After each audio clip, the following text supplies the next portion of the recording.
வணக்கம். ஒரு பரபரப்பான நகரத்தில் முக்கியமான இடத்துல இருக்க ஒரு வங்கியில் கொள்ளையர்கள் உள்ளே போகிறாங்க துப்பாக்கிகளோட.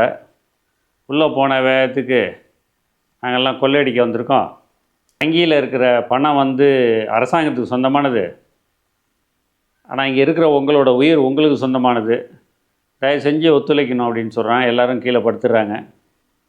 இவங்க போய் கொள்ளையடிக்கிறதுக்காக மூவ் பண்ணும்போது அங்கே ஒரு பெண் இந்த கொள்ளையர்களோட திசை திருப்புறதுக்காக கொஞ்சம் அநாகரிகமாக நடந்துக்கிறா.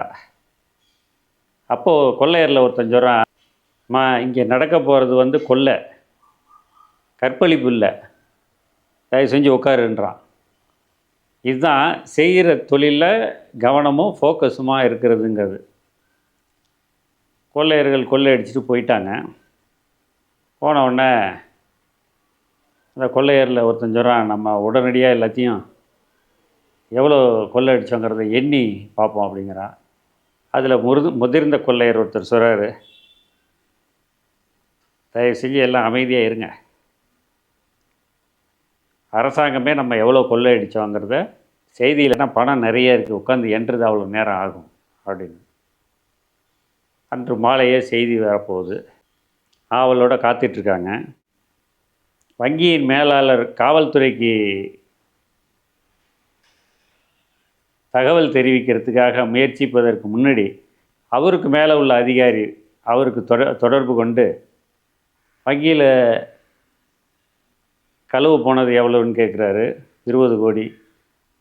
நம்ம ஒரு 30 கோடி சேர்த்து பதுக்கி வச்சுட்டு 50 கோடி கொல்ல போயிடுச்சின்னு சொல்லிடலாம் அப்படின்னு சொல்கிறாரு.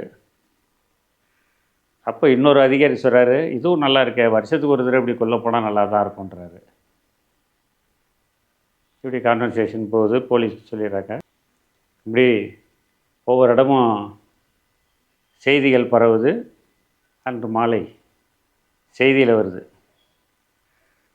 குறிப்பிட்ட வங்கியில் 100 கோடி ரூபாய் கொள்ளை போனதாக. கொள்ளையர்களுக்கு ஒரே அதிர்ச்சி.